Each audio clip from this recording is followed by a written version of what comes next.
y'all, let's break down the Super Bowl. So a few points I think to bring up with this that's super important, because right now it's like the craze on social media, is I think I'll talk first and foremost to the point of Rihanna performing for free.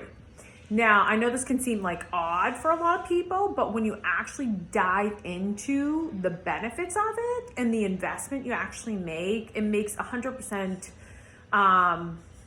sense as to why she would do that. So most performers, not most, any of the performers who perform at the Super Bowl, think about, you had Justin Timberlake, you had Lady Gaga, you had Eminem last year, all those guys, they do not get paid. Their production gets paid, and what is the other thing? Their travel gets paid for and covered.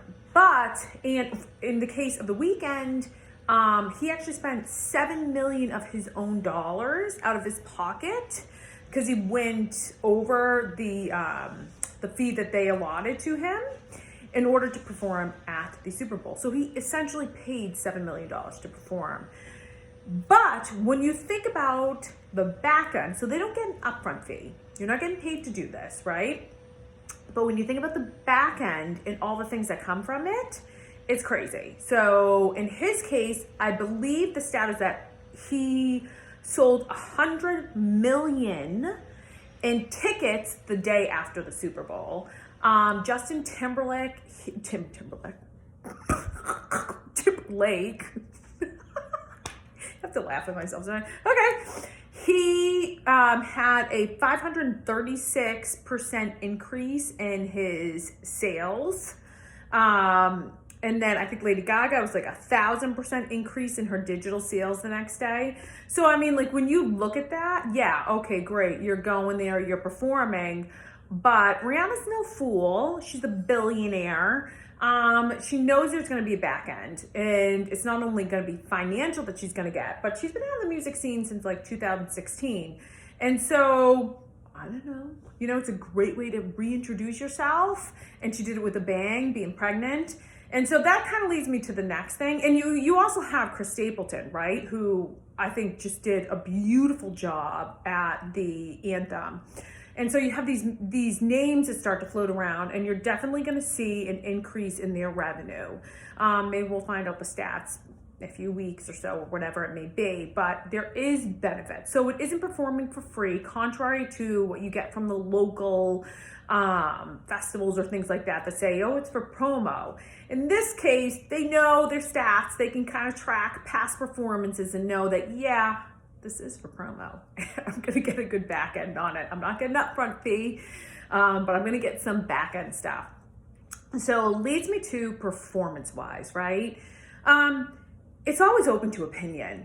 I really like Rihanna's songs. I think she's had massive hits. I think she's got a really cool, unique voice.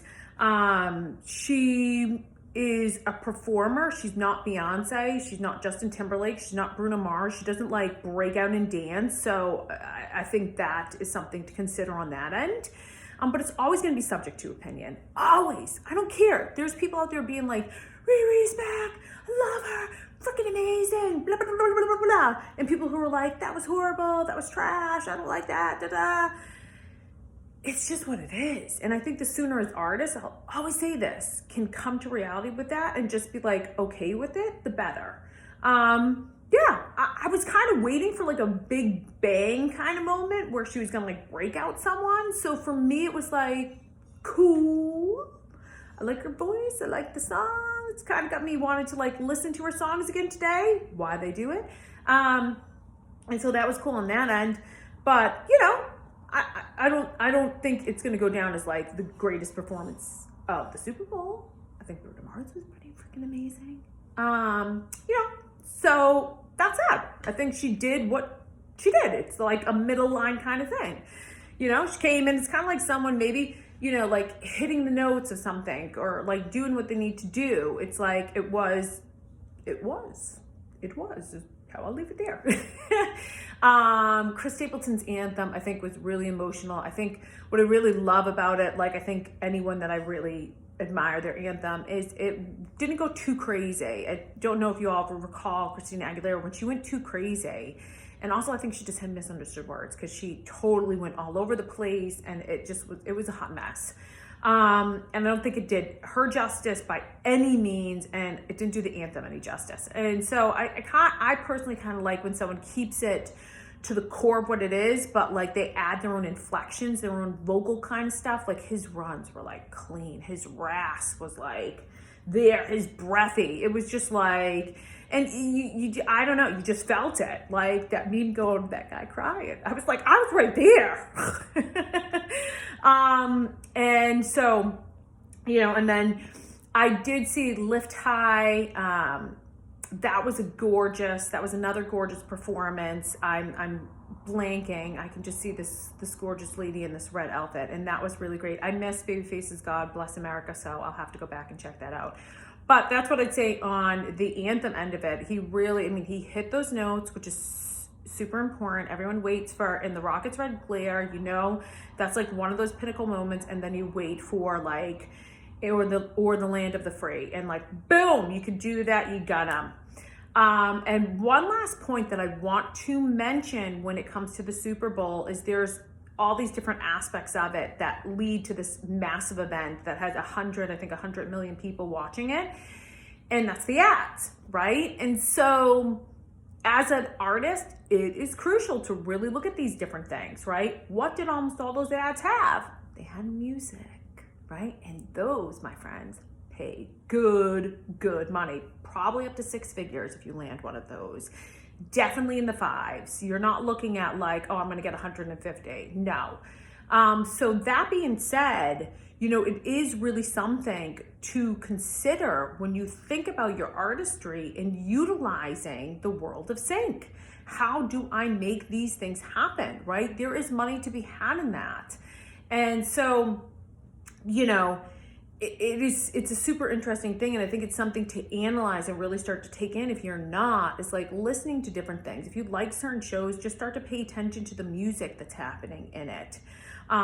If there's certain ads that you really like, you know, ads and trailers, that's where you're looking at 6 figures. TV shows can be decent back end kind of stuff, some upfront fee, but nothing in comparison to ads and trailers. So I mean, that can be something, if you really like an ad or something, you can kind of analyze that there and start to pay attention to what kind of music is seen in these different things there. And it's very purposeful and strategic, and that's the point of ads. I had to like clarify with my son when the freaking Big Bunny won. I was like, oh God. He was like, what is that? It was a big bunny. And he was so scared. And I was like, had to literally break down. I'm like, okay, you have to understand, like with advertising and marketing, right, buddy?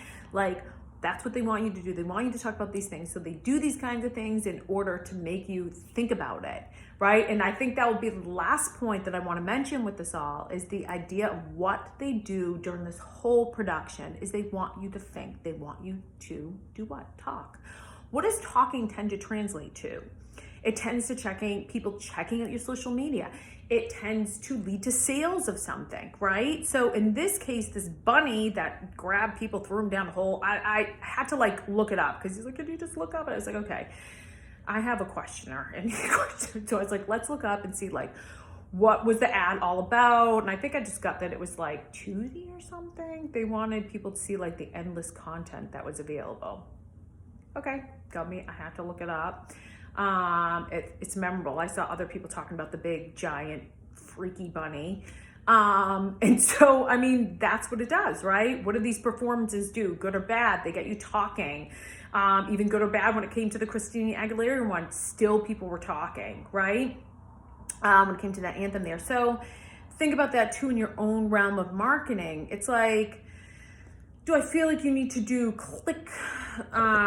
do you need to go outside of who you are to create those shock things that are not necessarily true to you? No, I don't think you should go that route, but it can be stuff to think about. Like, it's like, what are things that I can do to help cut through all the noise that I can impinge upon getting people to check out my stuff?